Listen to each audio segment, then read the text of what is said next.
This video is about linguistic errors we make when we consider this religion we call Islam.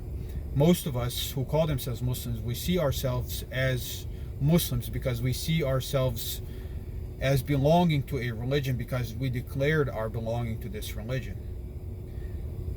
In fact, the language Muslim means to submit, to obey.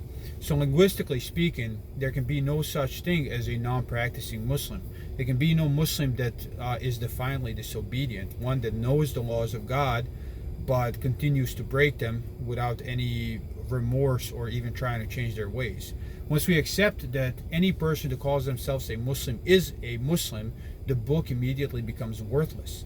All these rules and laws that God decrees upon Muslims, if we don't follow them, if we just say it's okay not to follow them, as is the case in many communities, including my own, then the book becomes worthless. So we have to understand the difference between a Muslim, a Muminin, a Fasiqun, and there's several other terms that God uses in Arabic language to make a distinction between people who obey and people who do not obey.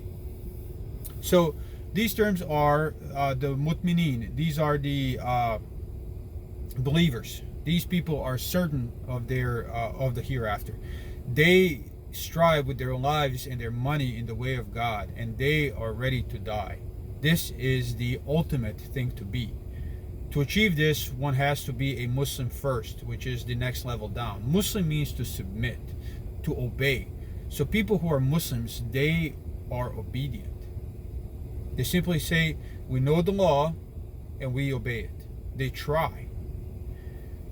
These two categories of people, these are the ones who God forgives. These are the people that God wants in heaven. These are the people that God puts in heaven. So we have to distinguish these people from the following categories, because these are the categories that God hates.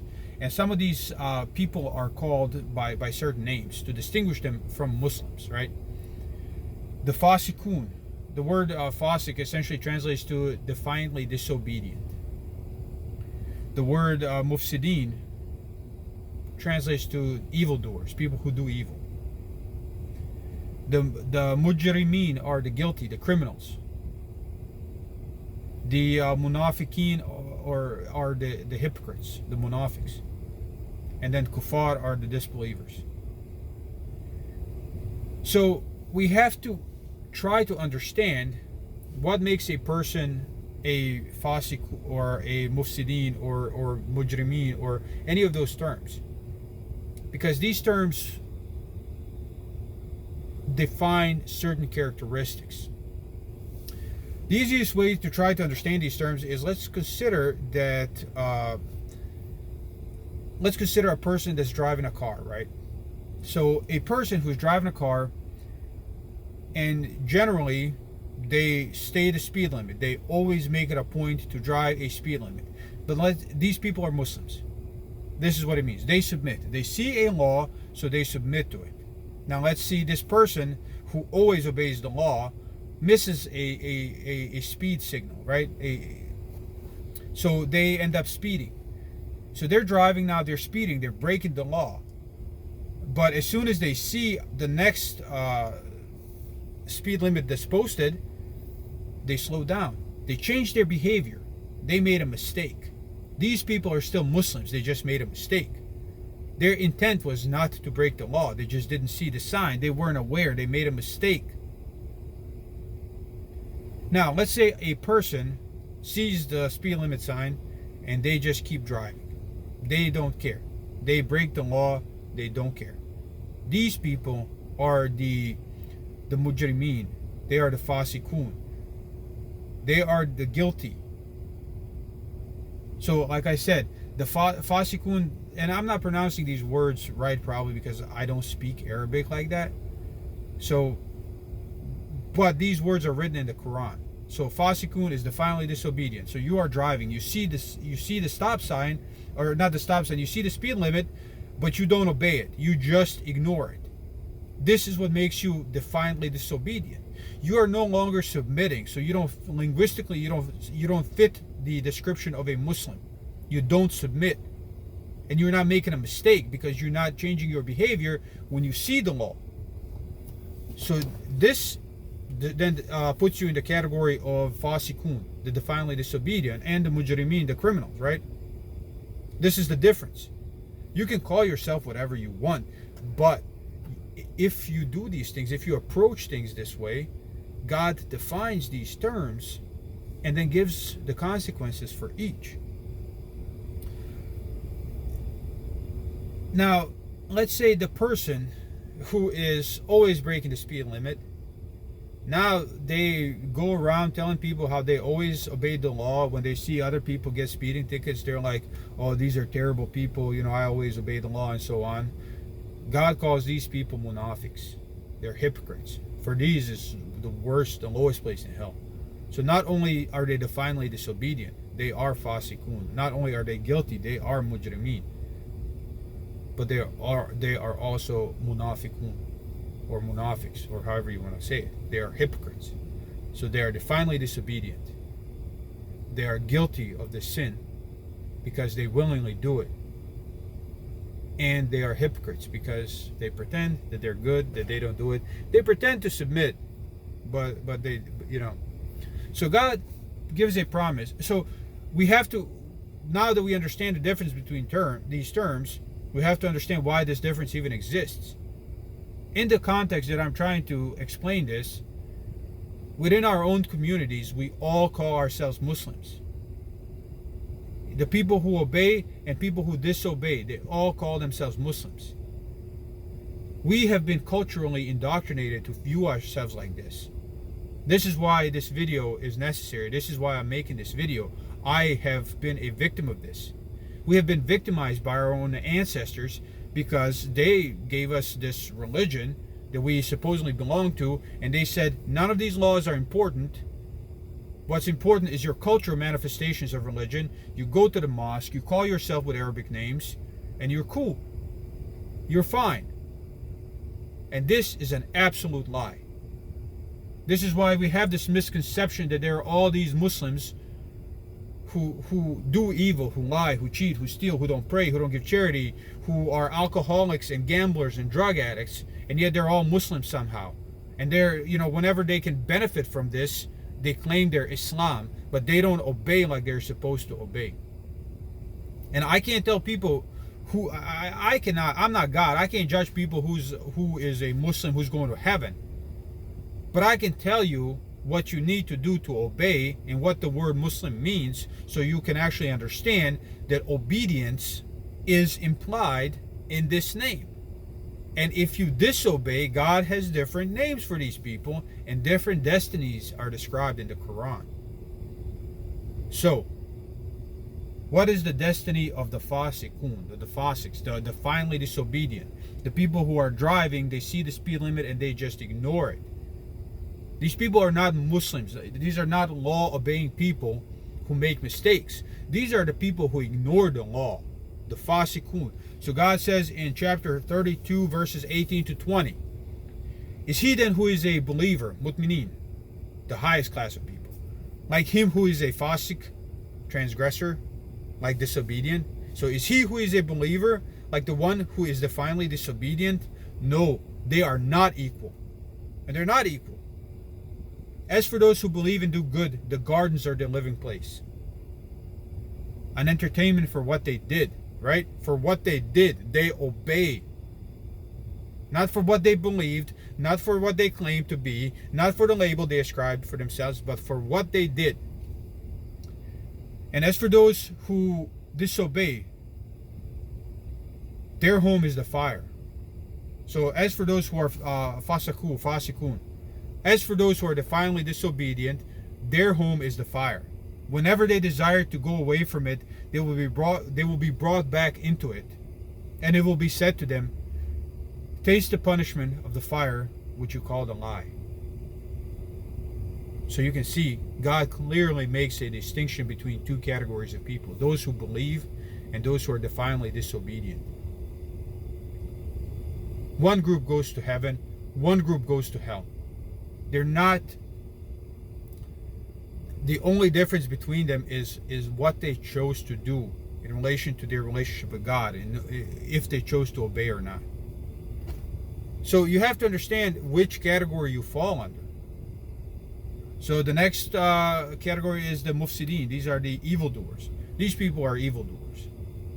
And if you disobey God, if you do what is forbidden, because God only commands good, that makes you an evildoer. If you disobey God habitually, that makes you an evildoer. And again, I explained, people can't submit to God and make mistakes. They're driving, they don't see the speed limit. They always drive the speed limit. And now they're driving, they didn't see the speed limit, and now they're speeding. They're breaking the law. But they see the next sign and they slow down, they change their behavior. Okay? These are not the mufsidin. These are not the Fasiqun. These are Muslims, the people who submit, who are just making mistakes. The mufsidin are the guilty. They are the criminals. And God says in chapter 38, verse 28, what? Shall we treat those who believe and do good like the evildoers, the mufsidin in the earth? Or shall we make them righteous like the wicked? God tells us this in the Quran. This is the book we believe in. This is the book we believe in. God tells us this in the Quran. You think we're going to make you the same? Those who do evil and those who do good? Do you think it matters what labels you ascribe to yourselves? Do you think it matters what you call yourselves? Do you think it matters what cultural norms you follow? No.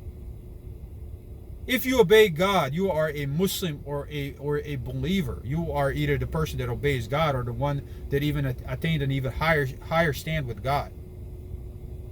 But if you disobey, if you do evil, if you don't do the good that God commanded you, and you are doing the evil that God forbade, then you are the mufsidin and the mujrimin, the guilty.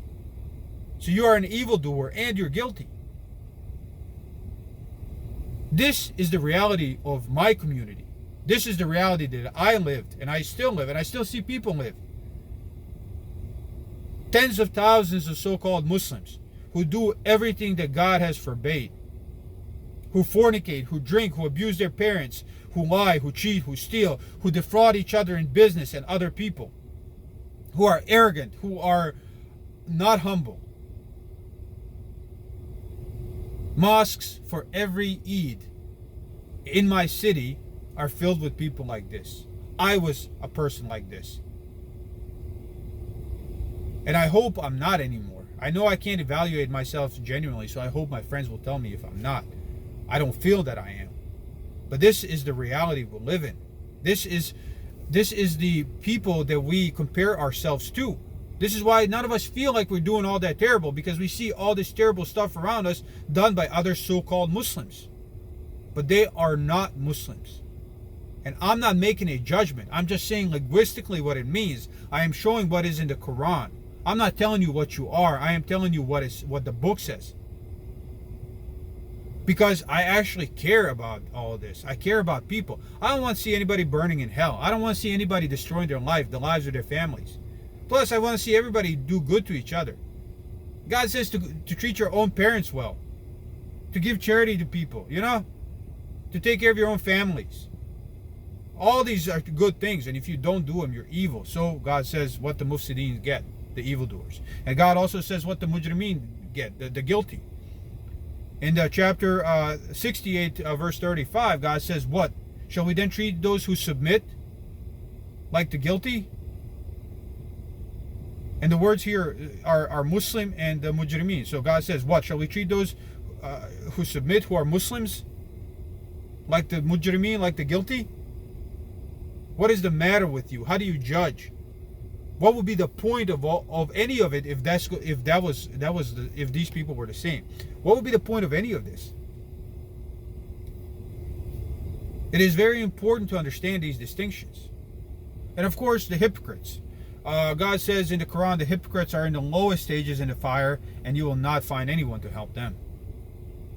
And this is chapter 4, verse 145.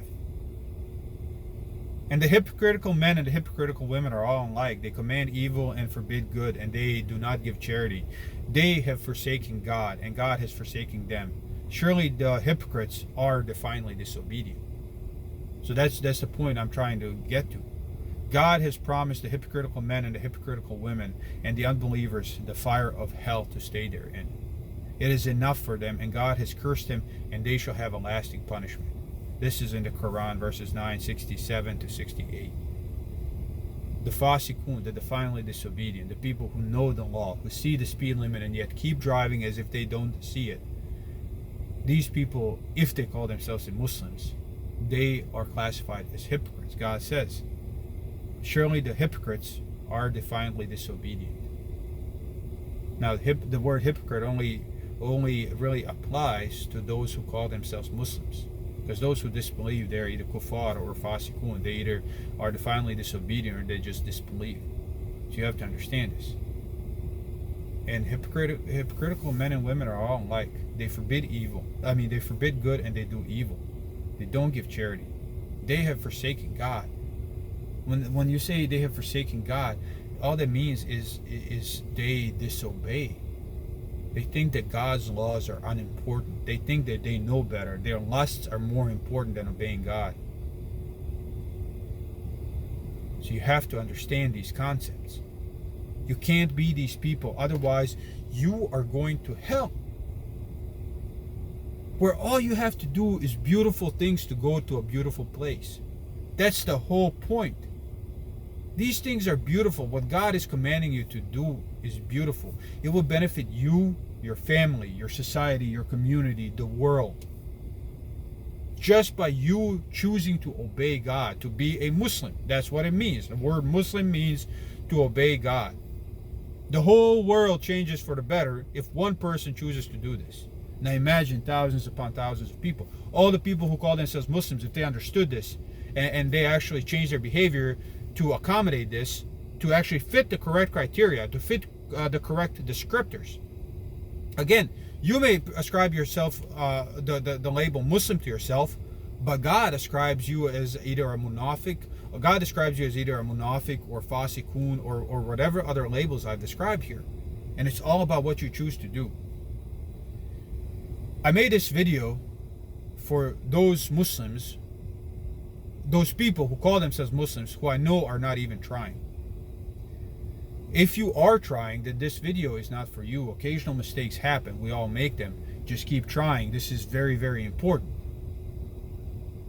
But if you claim to be a Muslim and you don't, and you're not even trying, you don't know the law, or you don't follow the law, or you don't do any of these things, then you are in big trouble.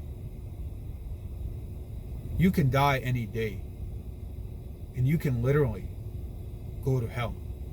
And when you stand before hell, you're going to wonder, why am I here? I belong to the correct group. And that is just the biggest misconception that nobody seems to be addressing. And a lot of people who try to address these misconceptions are accused of judging others and calling them, you hear a lot, you can't tell people that they're not Muslims. I can't, but God can. And that is why I made this video. So I really hope that this explains this clearly, because your lives, the lives of your families, your eternity depends on this. So somebody needs to say it to you. I'm a nobody, but I see this, so I chose to make these videos to share them. But somebody needs to tell you this, because people are not saying this, because nobody wants to hear this. Everybody just wants to be told, you're doing great, you're Muslim, give your zakat or charity or whatever to us, come to the masjid and come to the mosque and you're fine. Nobody wants to offend people by telling them this. And people get super offended when they are told that they are not Muslims if they claim this label. This is what God says. I'm not saying this. This is what God says. You have to figure out which one of these labels you belong to. And then you have to make sure that you belong under the label of Muslim at least. Otherwise, fire is your destiny. God promises you fire. And if you are successful in changing, what is promised to you is beyond description. You will have the most beautiful place to reside in for eternity. You will not be sad. You will not be scared. You will not be bored. You will have everything. This is your proving ground. Prove yourselves. We all have to prove ourselves. So good luck.